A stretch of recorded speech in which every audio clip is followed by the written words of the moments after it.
Thank you for watching my video. Please subscribe for more videos. Bhogi పండుగను ఎందుకు జరుపుకుంటారో చాలా సులభంగా ఇక్కడ తెలుసుకుందాం. భోగి పండుగ అనేది మన తెలుగువారు జరుపుకుని సంక్రాంతి పండుగలో మొదటి రోజు. దీని వెనుక ముఖ్యమైన కారణాలు ఇవే. పాత పోవాలి కొత్త రావాలి అంటే త్యాగం. భోగి రోజు తెల్లవారుజామునే అందరూ ఇళ్ల ముందు భోగిమంటలు వేస్తారు. మన ఇంట్లో ఉన్న పాత వస్తువులను, అనవసరమైన సామానులను ఆ మంటల్లో వేస్తాం. దీని అర్థం కేవలం వస్తువులను కాల్చడం మాత్రమే కాదు, మనలో ఉన్న చెడు ఆలోచనలు, బద్ధకం, అలవాట్లను వదిలేసి కొత్త జీవితాన్ని ప్రారంభించాలని దీని ఉద్దేశ్యం. శీతాకాలం ముగింపు. భోగి పండుగ శీతాకాలం చివర్లో వస్తుంది.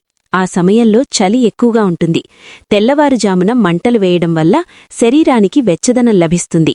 అలాగే మంటల నుండి వచ్చే పొగ వాతావరణంలోని క్రిములను చంపుతుందని నమ్ముతారు. ఇంద్రుడికి కృతజ్ఞత. పురాణాల ప్రకారం ఈ రోజును దేవేంద్రుడికి అంకితం చేస్తారు. వర్షాలు బాగా కురిసి పంటలు పండినందుకు కృతజ్ఞతగా ఇంద్రుణ్ణి పూజిస్తారు. దీనివల్ల రాబోయే కాలంలో కూడా సుఖ సంతోషాలుంటాయని నమ్మకం. గోదాదేవి కళ్యాణం.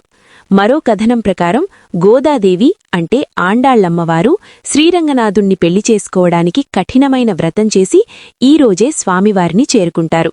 అందుకే ఈ రోజును భోగభాగ్యాలనిచ్చే పండుగగా జరుపుకుంటారు. ముఖ్యమైన సాంప్రదాయాలు. భోగిపళ్ళు.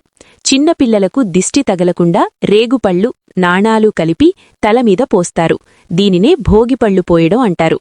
ముగ్గులు. ఇంటి ముందు రంగురంగుల ముగ్గులు వేసి గొబ్బెమ్మలను పెడతారు.